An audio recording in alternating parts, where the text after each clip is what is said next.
I know enough about earth moving. I wanted to start operating the business side of things. I wanted to be a business owner. I wanted to create, um, you know, a lifestyle for myself, but also provide a future foundations for people that we employ, our staff. I wanted to create that environment where people feel safe, feel secured, and feel that they can grow with the company that we are.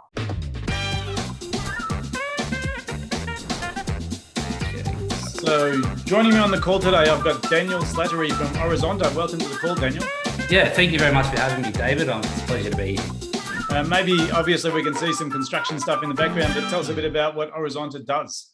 So we move the world, literally. We're an excavation contractor based in Western Sydney in New South Wales, and we move the world. Literally each day, day in, day out, we load up the bucket, fill up the trucks, move the world and shape for pre-construction foundations. So with that being residential, commercial, civil, we do the work. Excavation is what our forte is. I've been doing it since I was 7 years old. Been running the business for 4.5 years now, and that's pretty much where we're at. Yeah, so... Great. So tell me a bit about the difference. What makes Orizonta stand out in the marketplace? Orizonta is what I created Orizonta for is I created Orizonta to be a clean business, a professional business in such a dirty industry. I wanted to bring the more professionalism back into the industry instead of being a dirty, you know what I mean? Like, it's so dirty that's what we literally play with. We play with dirt. So that's where I created Orizonta. Orizonta means horizon. So we create the horizons each day that you look out the window, you can see a new horizon, a new foundation, a new future for your family and your future generations. So yeah, fantastic. So what made you decide to run your own business, Daniel? Look, as I said before, I've been operating since I was about 7 years old. My grandfather actually taught me on the farm in Orange where I grew up, pushing out over orchards, pushing out dams, and carrying that through till I was about 27. I thought, I know enough about earth moving. I wanted to start operating the business side of things. I wanted to be a business owner. I wanted to create,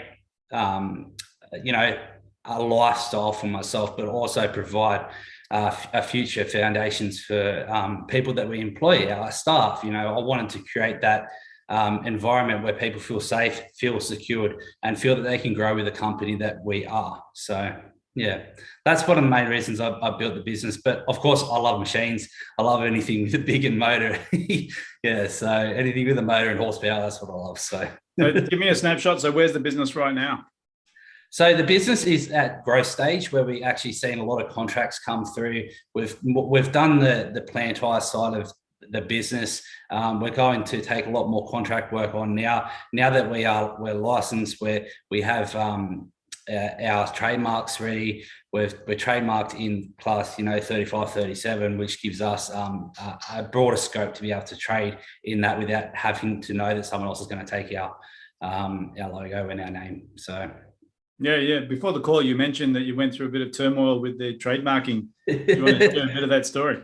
I did. Look, it was a funny story because when we first started the business, I went to my good old accountant, nothing wrong with him. I said, look, I want to create this name as a business. He goes, yeah, that's fine. Let's do it. Let's do it.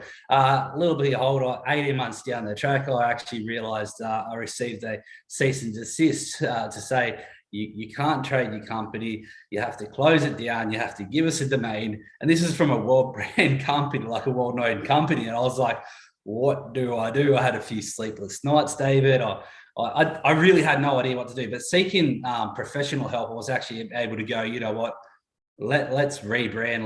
Let's change. And quite, excess of $10,000 by the time we had legal, we had fees, rebranding, renaming, and not alone the detriment that it had on our clients to know that we're actually changing. So I actually lost some clients that said, look, we don't want to actually, do this because you're going through this. We don't know where you're going to be because we have faith in it, which was kind of hard. It really set us back quite a bit. And it actually took 18 months, David, to rebrand our full name and get fully trademarked now. So yeah, expensive mistake, huh?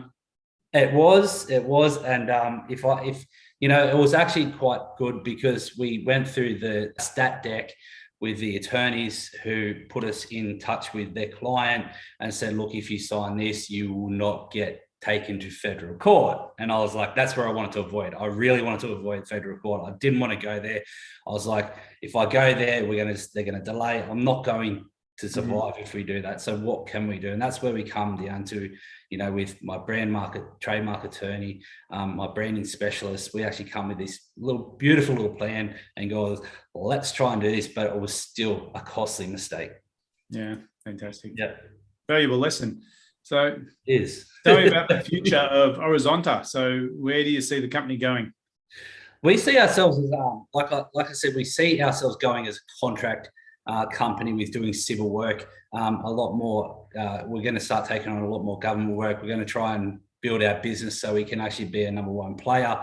We've got to go through the tiers. We've got to go through the process, set our systems up.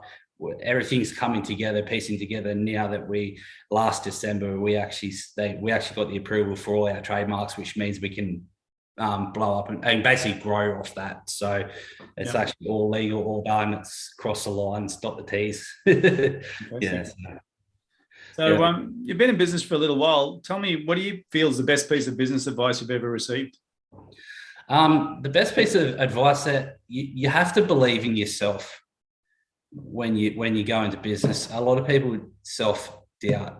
And if you have a dream that you want to follow, you have to follow that, but you have to get good advice. Getting good advice is one of the biggest things, and learn from people who have done it. So many people think they know what they're doing. Even I don't know everything. I'm still learning every day, David, and even with the cease and desist, like that was a massive learning curve for me. I learned everything about trademarks when it happened. I had no idea. Yeah, right. What was going on, why I was getting it, and that's probably my biggest advice. Yeah, fantastic. And do you read books in business, or do you follow any podcasts or any authors? Do you have a favorite? So look, one of my biggest mentors that I look to is Tony Robbins in business. I've done a lot of his courses. I've done a lot of his seminars. I read a lot of his books. He's great. Really good. Tony Robbins. Yeah. Out of all the stuff he does, what's your favorite? I think it's the mindset reframing. So you reset your mind frame, and then you prime yourself to learn. So each morning I get up and I do my priming each morning, which is he's got that in YouTube. It's a great little 15-minute session that you can actually program your mind to kickstart your day, so you can get your goals going. You know exactly what you focus on each day, and you know your outcomes. If you see your outcomes in business and what you're trying to achieve, it doesn't matter about the date when you're going to get it. It matters about that you're going to work towards it anyway, and that's going to come sooner than when you hold off. So I think he's a great programming coach. Yeah, fantastic, brilliant. And let me ask you just one last question. People who are going into business, or people who are in business right now, what would be your piece of advice to them in the current economy? In the current economy is recovering. That's all I can say, is it's recovering. People are starting to get out there. People are starting to want to spend money. Don't hold yourself back and think that everyone's just going to hold in a hole. People will come back and will start working with you and start giving you, working together in this economy to start bringing it back. So there's a lot of cash circulating in the economy at the moment. Prices are driving up, and it's creating a turmoil, but we are moving forward as a country. So, brilliant. Daniel, look, really appreciate your time today and your insight. Great to hear a bit about the business. So thanks. No problem at all. Thanks, David. Take care. You too.